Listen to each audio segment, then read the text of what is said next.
अच्छा, अब वो जो आबनाए हुर्मुज़ है उसको उन्होंने गले से पकड़ लिया है। आपके ख्याल में उनके पास ये सलाहियत है कि तवीलुल मुद्दत या 3-4 महीने तक वो ये काम जारी रखें?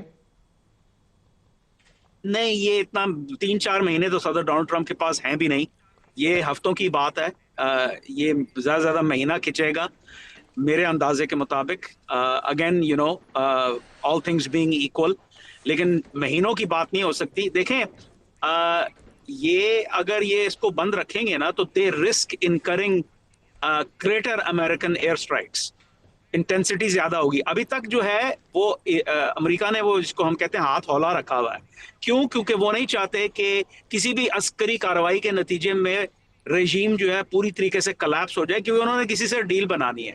लेकिन अगर उनको ये नजर आएगा कि ये डील पे आमादा नहीं हो रहे और जो पॉलिटिकल क्लॉक है प्रेसिडेंट की वो टिक हो रही है, तो then they gonna take off the gloves. तो टेक ऑफ द ग्लव्स करके क्या करेंगे?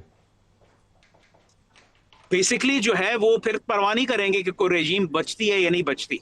मतलब इस वक्त वो आईआरजीसी को डिग्रेड कर रहे हैं, लेकिन आईआरजीसी को खत्म नहीं करना चाह रहे, क्योंकि बात करनी है। सदर डोनाल्ड ट्रंप ने ये कई दफा अपने बयानात में भी कहा है कि भाई आप स्टैंड डाउन करें और आपसे फिर बात होगी।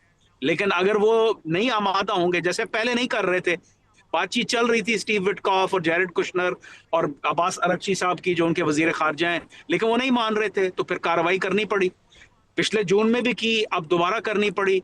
तो आई थिंक कि ये इसको कहते हैं पेन प्रेशर को आप इंक्रीज करें। अमेरिका के पास वो पेन इन्फ्लिक्ट करने का जो जरिया है वो ज्यादा है और ईरान के पास कम है। ये एक हकीकत है जिसको मैं समझता हूँ ईरानी बखूबी जानते हैं। वो बयानात जो है वो अपनी जगह पर हैं, लेकिन जो एक रियल पॉलिटिक की जो पर्सपेक्टिव है वो उससे बिल्कुल वो अपना उन्होंने आंखें नहीं मोड़ ली। उनको भी अपनी हकीकत का पता है।